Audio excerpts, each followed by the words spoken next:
naman, may mga kasama pala tayo ngayong lokal. Anong pangalan mo, kuya? Ako nga pala si Mang Julian. Ako pala si Mang Jeff. Mang Jeff.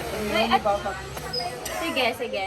So, at ngayon, ipapakita namin kung paano lutuin ang pinakasikat na pagkain dito sa Zamboanga, kundi ang chicken satay. Okay, ngayon, pwede mo ba kaming turuan kung paano magluto ng sati?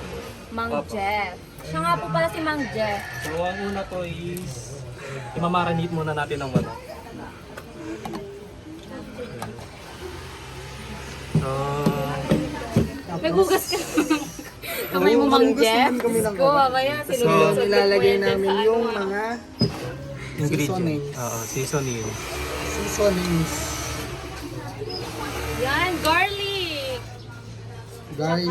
Ano yan? Sibuyas? Ano to, kuya? Ano yan? Turmeric. Turmeric. Tapos salt.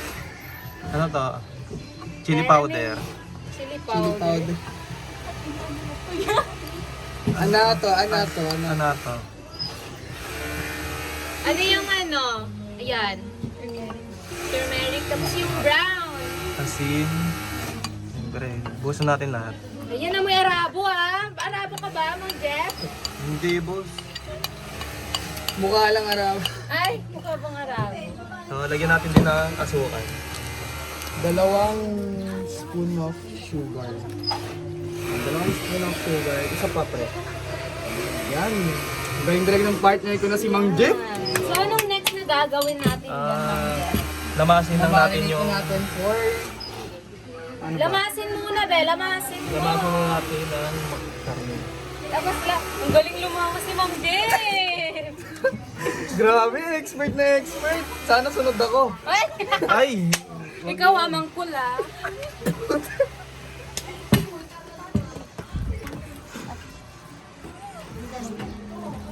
Yan. So, pagkatapos After naman... that, pagpahingay ng 30 minutes to 1.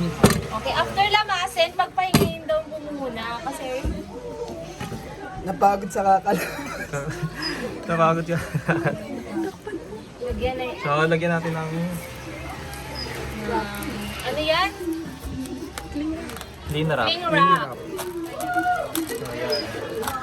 Wala ba tayong gunting dito? So, ilang ano naman, or ilang minutes or oras? 30 minutes to 1 hour. Okay, so maghihintay pa po tayo ng 30 minutes dito at ako'y magbe-beauty rest muna.